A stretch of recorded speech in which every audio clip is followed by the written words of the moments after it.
Irmãos, boa noite, a paz e a graça de Jesus Cristo esteja com a igreja, esteja com a vida dos irmãos. Eu gostaria de convidá-los a abrirem suas Bíblias em Efésios capítulo 3. Nós vamos estar lendo do versículo 14 ao versículo 21. Enquanto os irmãos abrem as suas Bíblias, nós cumprimentamos as nossas avós presentes, que Deus esteja abençoando as suas vidas. Hoje comemorou-se o Dia dos Avós, não sei quantos netos conseguiram lembrar de dar uma ligadinha para os seus avós, cumprimentando a eles por esse dia. Se não fez, faça-o quando chegar em casa. Mas, amados, vamos lá, vamos fazer a leitura. Por essa razão, eu me ponho de joelhos diante do Pai, de quem toda a família nos céus e na terra recebe o nome. Peço a Deus que, segundo a riqueza da sua glória, conceda a vocês que sejam fortalecidos com poder, mediante o Espírito, no íntimo de cada um, e assim pela fé, que Cristo habite no coração de vocês, estando vocês enraizados e alicerçados em amor. Isto para que, com todos os santos, vocês possam compreender qual é a largura, o comprimento, a altura e a profundidade. Conhecer o amor de Cristo que excede todo o entendimento, para que vocês fiquem cheios de toda a plenitude de Deus. Ora, aquele que é poderoso para fazer infinitamente mais do que tudo que pedimos ou pensamos, conforme o seu poder que opera em nós, a ele seja glória na igreja em Cristo Jesus, por todas as gerações, para todo sempre. Amém. Irmãos, hoje nós estamos encerrando o capítulo 3 de Efésios. Nós estaremos ministrando aí nesses versículos, e tem aí essa oração do apóstolo Paulo, e essa é a segunda oração que o apóstolo Paulo faz nesta carta. Nós olhamos aí para o capítulo de 1 a 3, quando Paulo nos apresentou o plano eterno de Deus para os seus escolhidos.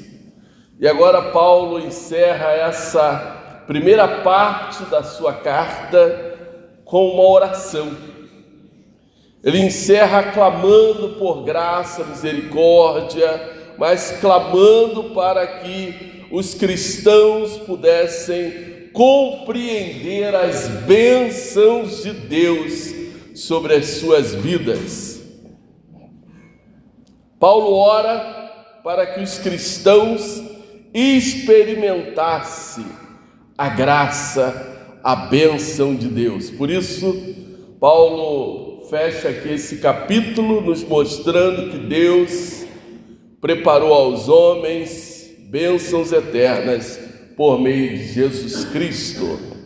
Esse texto nos mostra que Deus não apenas concedeu essas bênçãos, mas também Deus deseja que vidas venham viver diariamente conectadas consigo, pois somos povo de Deus.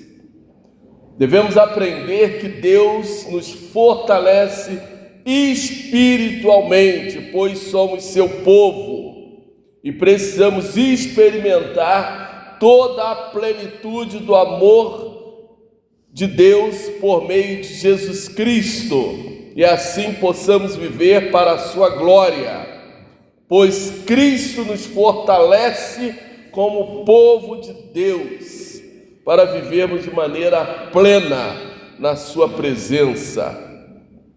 Por isso, a plenitude de Deus não é somente para que nós venhamos ser fortalecidos interiormente, mas também para nós experimentarmos as bênçãos e as maravilhas de Deus na nossa vida, em nossa caminhada.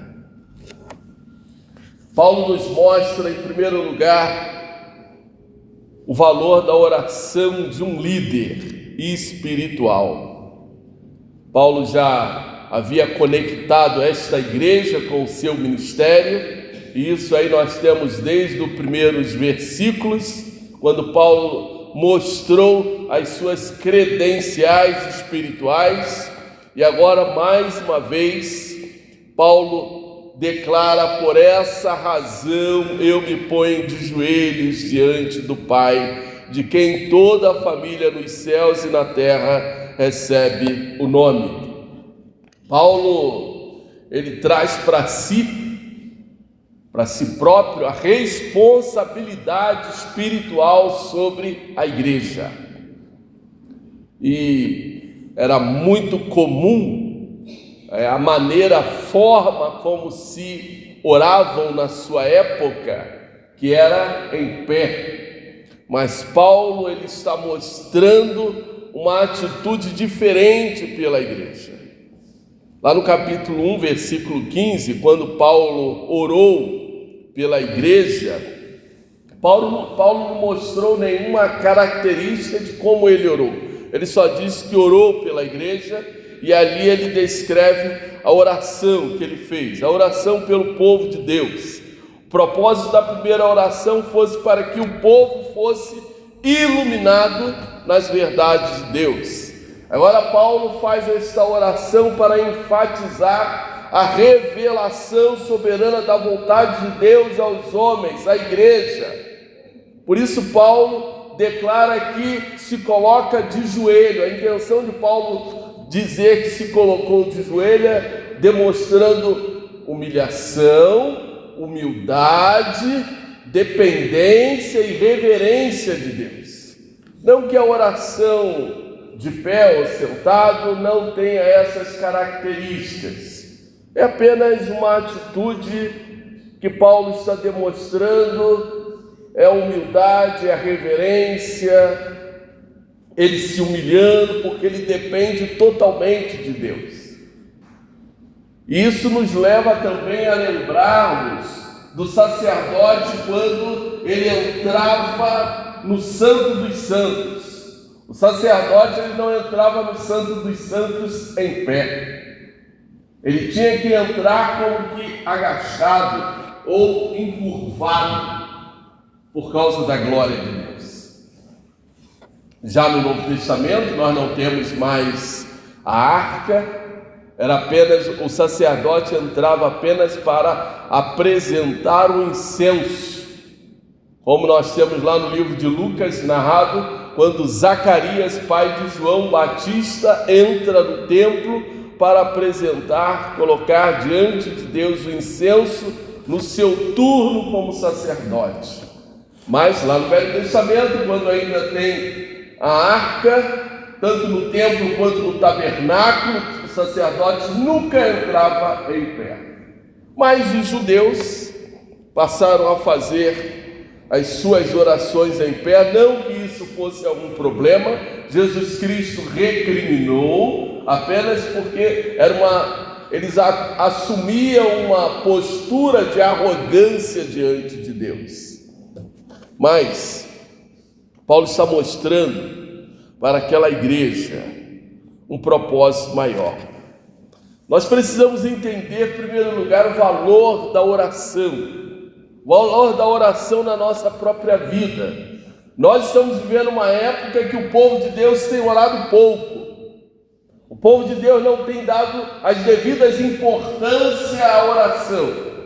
Aí alguém vai e fala: não é porque eu não vou à igreja que eu não estou orando ou eu não tenho uma vida de oração.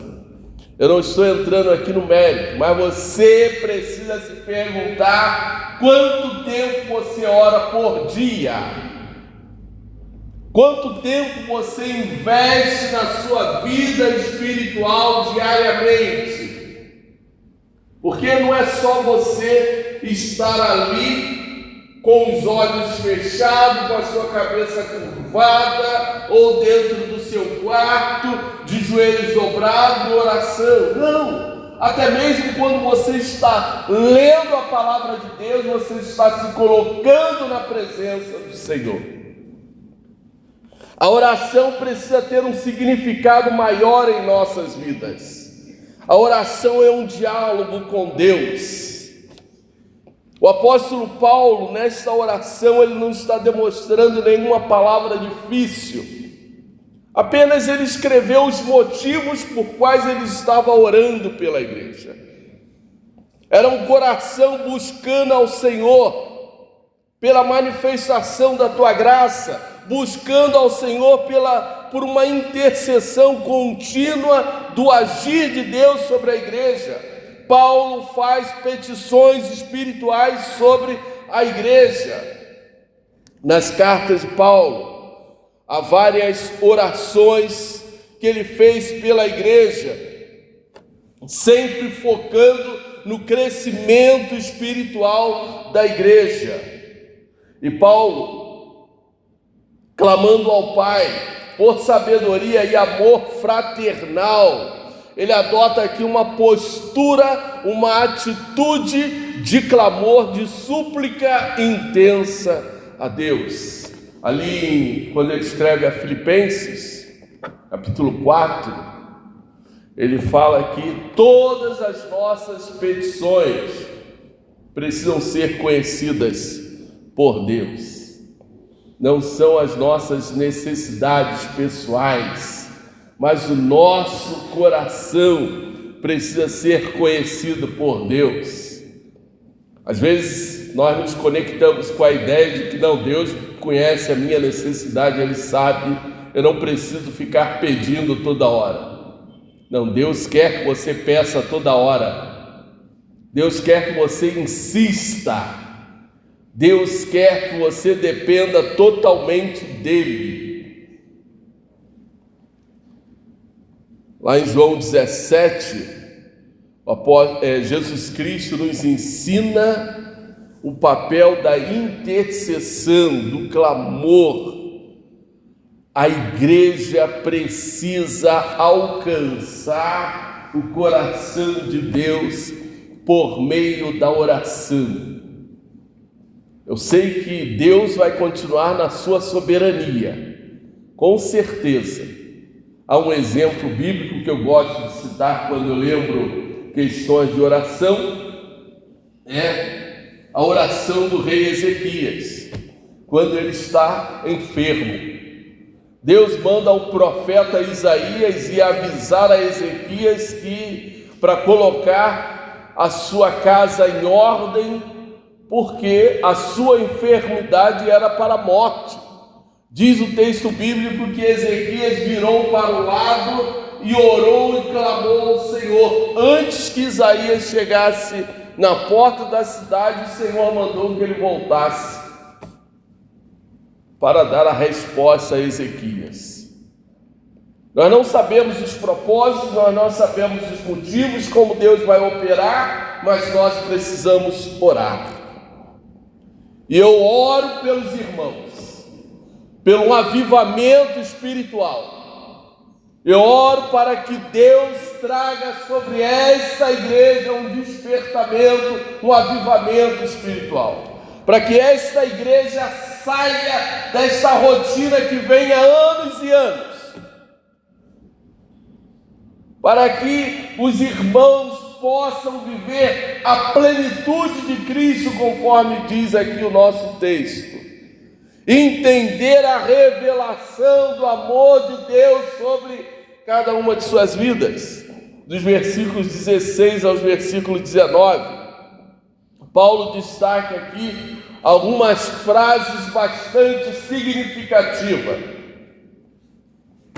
Paulo nos fala que na sua oração ele pede a Deus que, segundo a riqueza da sua glória, Paulo não está pedindo por necessidades pessoais para a igreja, não está pedindo por nenhuma enfermidade, não está pedindo por bens materiais, mas Paulo nos fala das infinitas riquezas de Deus, que ele já havia falado sobre isso anteriormente. As misericórdias do Senhor já são riquezas sobre as nossas vidas.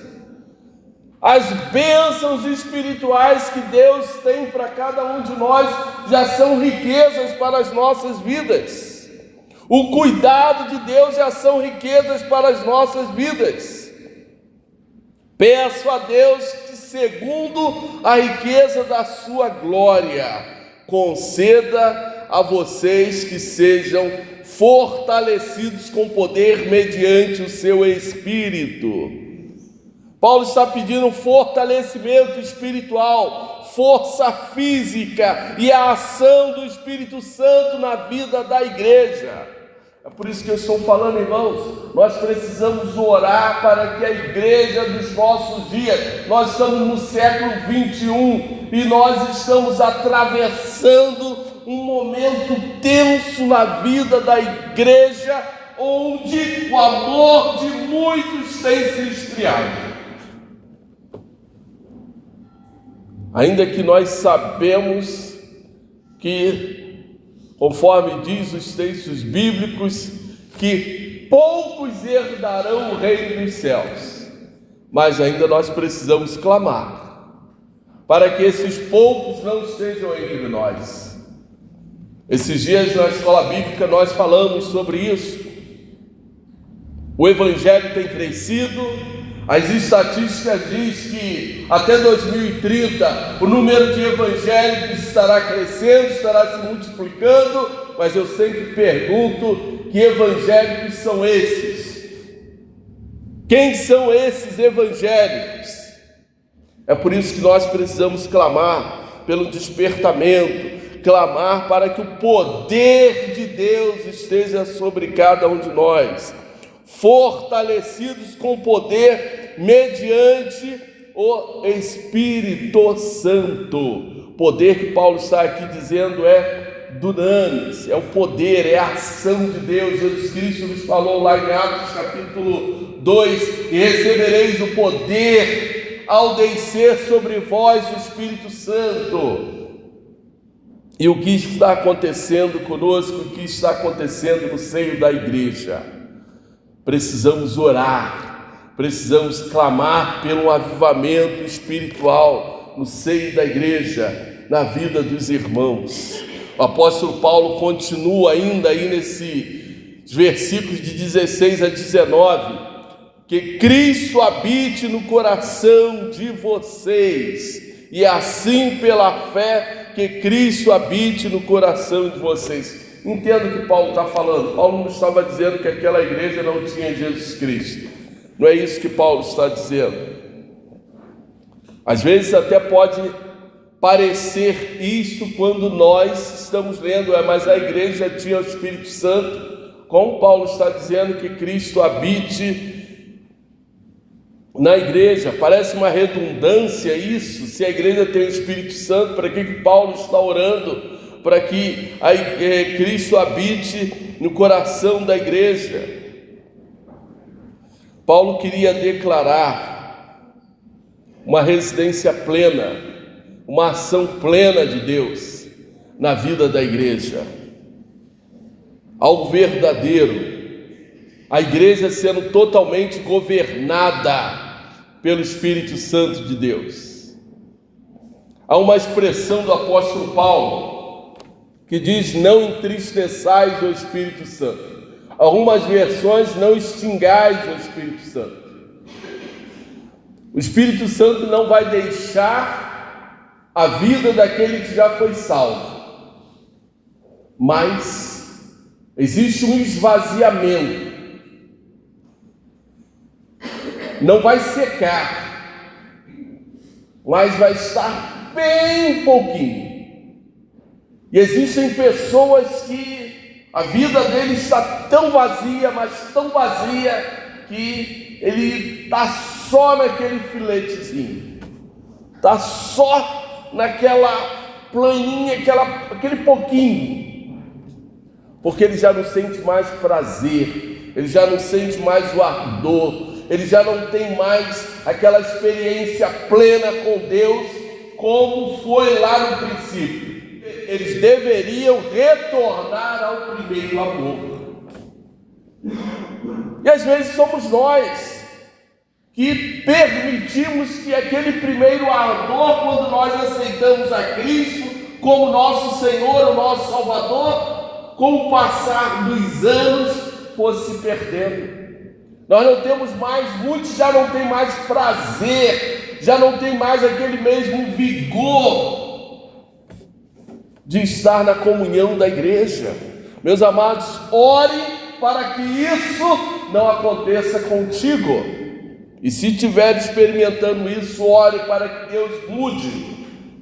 Porque não são pessoas que te fazem um servo do Senhor, mas é o amor de Deus pela sua vida, conforme acabou de falar aqui à frente o irmão Paulo. Cristo habite no coração de vocês, que haja presença plena no coração de vocês. Nós vamos lembrar da figura do Velho Testamento, quando o Senhor, que estava ali presente na figura do tabernáculo com o povo de Israel, Deus fala para Moisés que não estaria mais presente ali. Deus não abandonou o povo.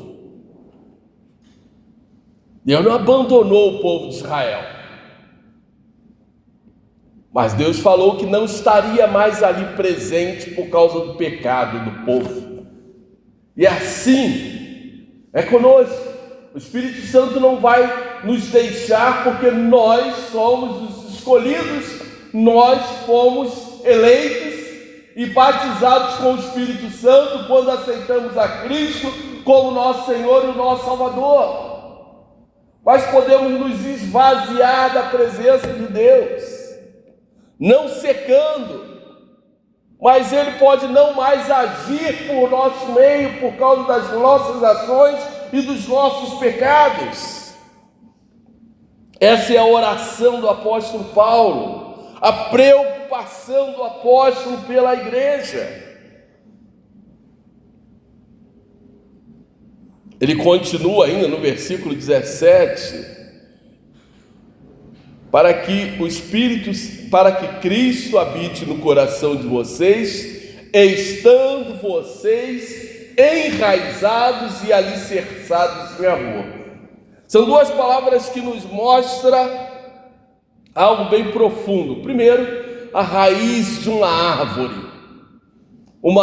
que não é arrancada facilmente pelo vento, uma árvore que tem uma raiz profunda, uma raiz firme, estável, que não se deixa ser levada de um lado para o outro, como diz o apóstolo Paulo, por todos os ventos de doutrina.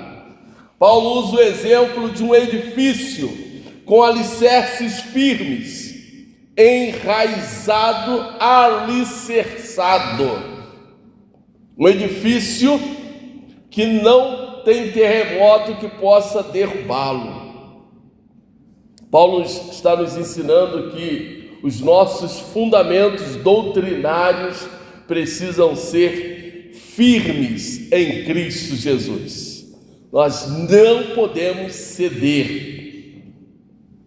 Nós não podemos nos deixar ser levados pelas circunstâncias da vida. E chegamos então num dos pontos mais profundos aqui da oração do apóstolo Paulo. Ele fala o seguinte no versículo 18: isto é para que com todos os santos vocês possam compreender a largura, o comprimento e a altura e a profundidade, e conhecer o amor de Cristo. Largura, comprimento, altura e profundidade.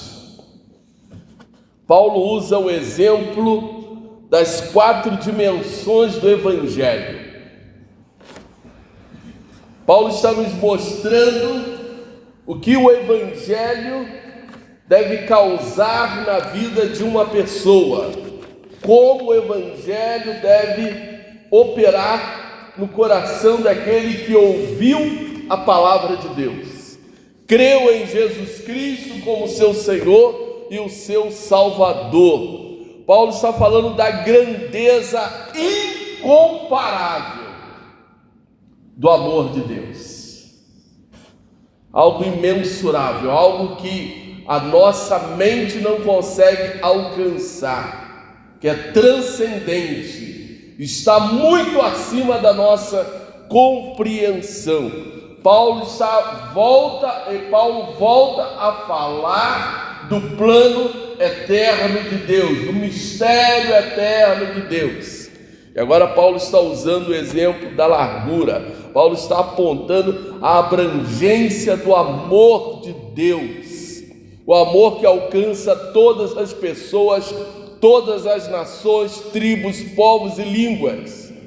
Paulo enfatiza que tanto judeus e gentios estão unidos em um só corpo nesta carta. É claro que o que Paulo está aqui mostrando é que o amor de Deus alcança todas as pessoas, mas Paulo continua a declarar que aquelas pessoas que são alcançadas, elas precisam crer em Jesus Cristo como seu Senhor e o seu Salvador. Não adianta achar que esse evangelho aqui é aquele evangelho simplista que Deus, no final das contas, vai salvar a todas as pessoas porque Deus é amor. Não. O amor de Deus é cheio de misericórdia, mas o homem precisa crer. O homem precisa fazer algo para alcançar o amor de Deus.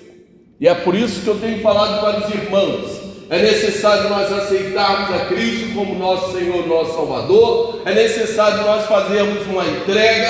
É necessário fazermos renúncia. Aquele que quer vir após mim, tome a sua cruz e siga-me. Essas são as palavras de Jesus. Então, o Evangelho não abandona esses valores. O apóstolo Paulo não está falando porque você foi um eleito, você já está salvo, está tudo bem. Paulo não está dizendo isso. Paulo está até muito mais aprofundando essa verdade. As declarações, as palavras do apóstolo Paulo aprofundam essa verdade. A largura do amor de Deus alcança todas as nações. É por isso que o Evangelho será pregado a todas as nações. Paulo nos fala sobre o cumprimento, fala da permanência do amor de Deus, é longânimo. O amor de Deus foi estabelecido antes da fundação do mundo e continuará até Cristo voltar, buscar a sua igreja, nos levar para toda a eternidade estarmos junto com Ele. É isso que o texto bíblico nos ensina. É isso que nós precisamos compreender. O amor de Deus não se limita a tempo, a eras. O amor de Deus é longânimo.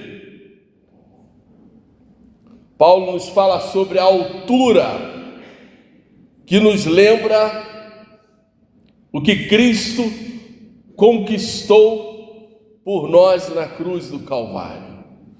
A altura, ligando o homem aos céus. Isso aqui que Paulo está nos falando nos lembra a cruz. Ainda que Paulo não está falando das dimensões da cruz, mas ele está falando do amor de Deus na cruz do Calvário, que alcançou a todas as nações cumprimento, porque cobriu todas as gerações, tanto antes, presente, futuro. A altura ligando o homem à presença de Deus, E a profundidade nos mostra que Cristo desceu dos céus para nossa salvação, se fez carne e habitou entre nós. O Filho de Deus deixou a sua glória, Filipenses capítulo 2, assumiu uma forma humana, a vida de um servo, humilhou-se até a morte. Paulo diz, morte de cruz, não é qualquer uma, e ele fez isso por cada um de nós. É por isso que a nossa vida precisa ser diferente. Se eu crio em Jesus Cristo como meu Senhor e meu Salvador, eu não posso viver de maneira indigna daquele que me salvou na cruz do Calvário. Eu preciso experimentar uma vida diferente. Por essa razão eu me ponho de joelhos diante do Pai, para que com todos os santos vocês possam compreender qual é a largura, o comprimento, a altura e a profundidade. Conhecer o amor de Cristo Jesus por você. E esse amor que excede todo o entendimento.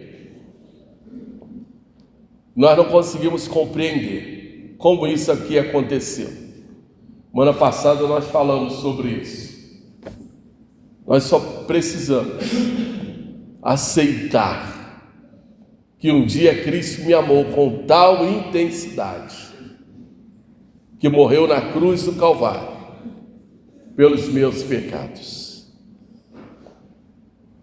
E ainda Paulo nos diz que esse amor está muito acima da nossa compreensão. E o que ele quer dizer é que o amor de Cristo não se esgota. Nós podemos conhecer o amor de Cristo, desfrutá-lo, mergulhar nesse amor, mas ele não terá fim, não há limite. Quanto mais amadurecemos na fé, quanto mais nos envolvemos com Cristo, quanto mais nos relacionamos com Cristo, queremos descobrir mais sobre o amor de Deus. E estaremos desfrutando mais e mais das bênçãos de Deus. Quando nós usamos aqui o tema que Deus preparou aos homens, bênçãos eternas por meio de Cristo Jesus, é justamente isso aqui que o apóstolo Paulo está nos mostrando. Porque quanto mais nós nos relacionamos com Deus, mais nós somos abençoados. Mesmo sem merecer, mais Ele faz por nós. Quanto mais nós nos envolvemos com Ele, quanto mais nós servimos a Ele, mais Deus nos abençoa sem merecermos.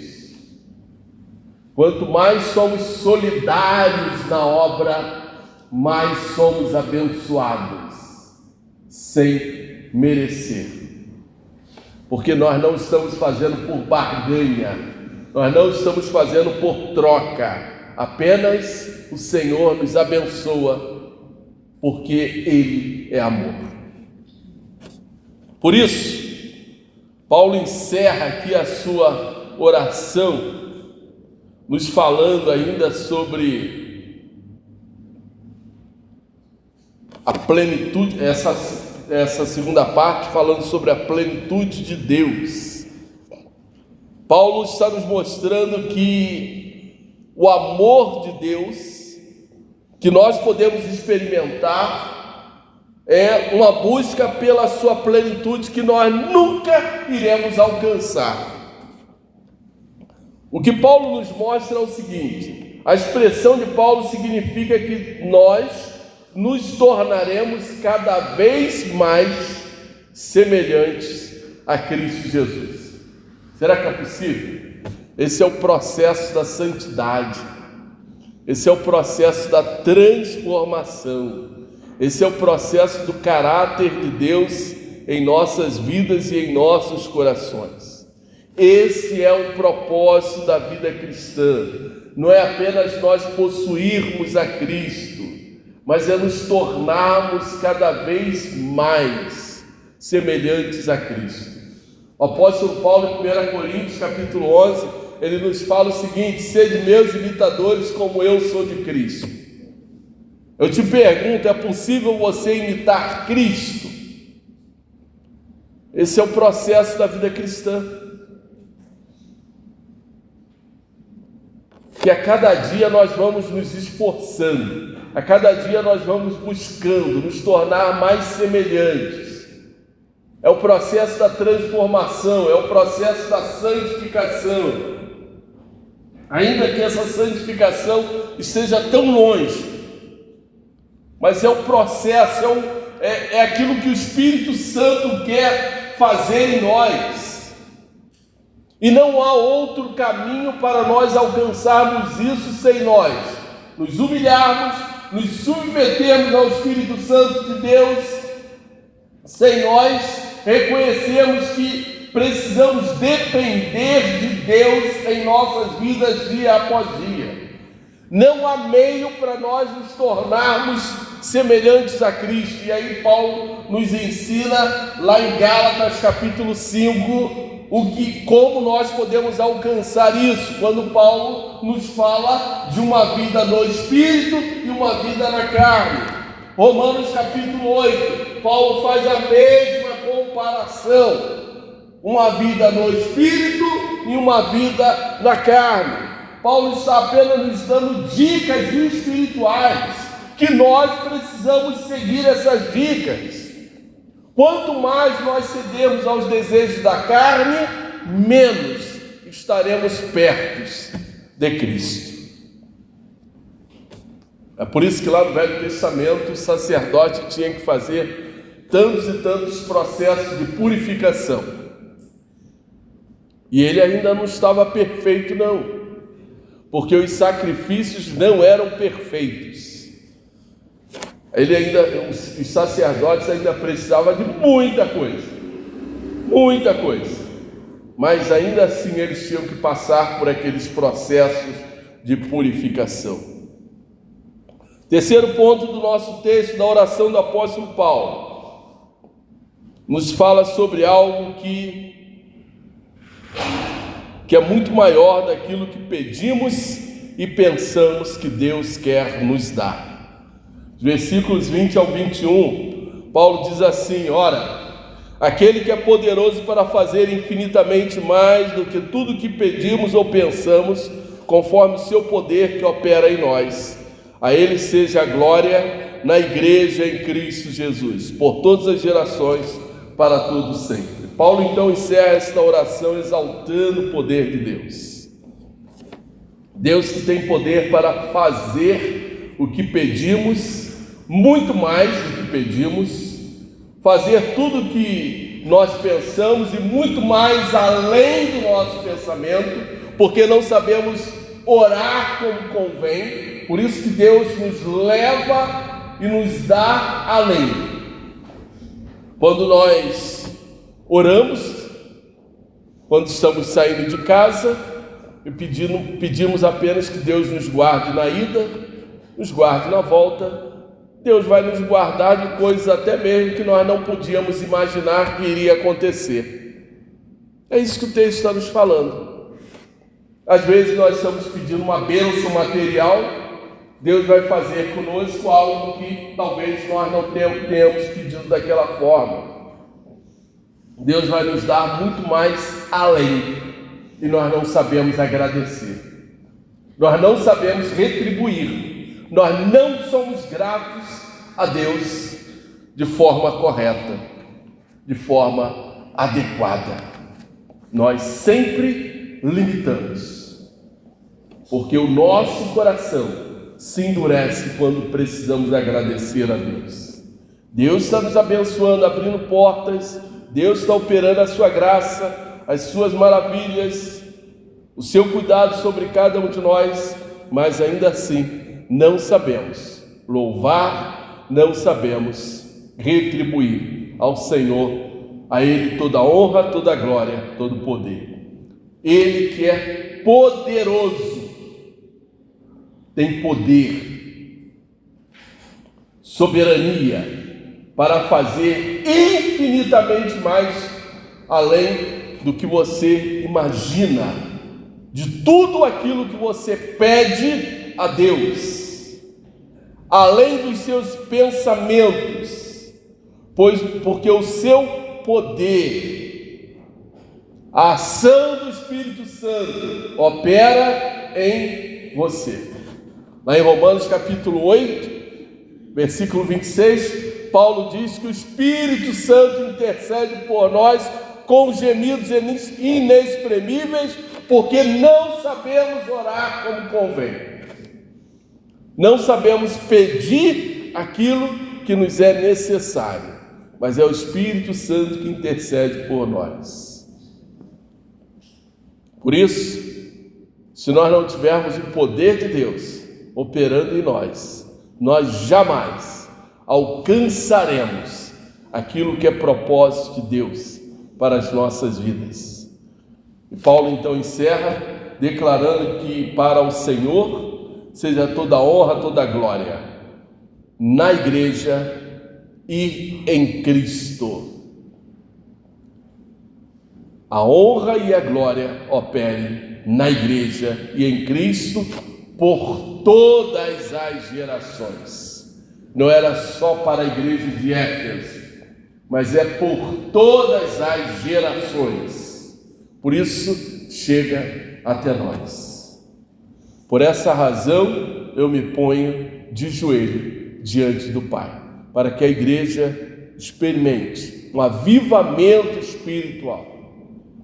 Essa oração do apóstolo Paulo era para que a igreja de Éfeso experimentasse um avivamento espiritual, mas não se limitando somente à igreja de Éfeso, mas a igreja em todas as gerações experimente um avivamento espiritual. Assim, Paulo iniciou esta segunda oração se colocando de joelhos, glorificando a Deus como propósito maior da sua oração, declarando que para Deus seja honra e glória, para que a igreja pudesse experimentar maturidade espiritual na sua caminhada cristã, para que a igreja aprendesse a viver totalmente dependente do Espírito Santo, experimentando a ação do Espírito Santo de uma maneira transformadora no seu seio. E é o Espírito Santo que opera no coração da igreja, e o Espírito Santo precisa governar o coração de cada irmão. O amor de Cristo precisa moldar a nossa vida, moldar as nossas ações, moldar as nossas atitudes, pois este amor é o resultado de uma igreja que vive plenamente o Evangelho de Cristo Jesus. Essa precisa ser a nossa plenitude, a plenitude da vida cristã, a plenitude da nossa caminhada. Uma igreja que vive plenamente centrada em Cristo Jesus, uma igreja totalmente sustentada pelo Espírito Santo de Deus e conduzida pelo Espírito Santo de Deus. Assim, o apóstolo Paulo ora por cada um de nós, e eu, como pastor, eu continuo orando pelo avivamento dessa igreja. Oro não somente pelos membros, mas eu oro pela vida de cada um dos irmãos, para que cada um dos irmãos possa experimentar a graça, o poder e as misericórdias do Senhor. Amém? Vamos colocar em pé, nós vamos estar orando. Pai amado, eu quero nesse momento, encerrando, Senhor Deus, esse momento de celebração, clamar por Tuas misericórdias, clamar ao Pai para que Teu Espírito Santo possa falar em cada coração por meio da Tua palavra, que haja um despertamento espiritual no coração da Tua igreja, Pai, Que tu, ó Pai, possa operar segundo o teu propósito, segundo a tua boa e perfeita vontade, tirando do nosso coração aquilo que é contrário, Senhor Deus, o teu querer, o teu agir sobre as nossas vidas, sobre a tua igreja. Manifesta, Senhor Deus, sobre este lugar, sobre cada vida que aqui se encontra, Pai, com o poder do teu Santo Espírito, para que essa igreja não seja conduzida, ó Pai, por desejos, por intenções, mas, Senhor, esta igreja seja conduzida totalmente por Ti. Ela caminhe segundo os Teus propósitos, segundo a Tua boa e perfeita vontade. Que haja nos nossos corações o desejo, o ardor de buscar a Tua presença, uma vida de oração, uma vida de clamor, para que nós possamos entender e compreender a plenitude do Teu Santo Espírito. Esteja abençoando, ó Pai, a cada um que aqui se encontra, manifestando, Senhor Deus, o teu poder, a tua graça, em nome de Jesus. Amém. Com o amor maravilhoso do nosso Deus, a graça salvadora do nosso Senhor Jesus Cristo, o Santo Espírito, seja com cada um aqui presente, com todos os irmãos, hoje para todos sempre. Amém. Deus abençoe a todos, tenham todos uma boa semana. Cumprimente seu irmão, dê um abraço, despeça aí do seu irmão, deseje a cada um dos irmãos uma boa semana, em nome de Jesus.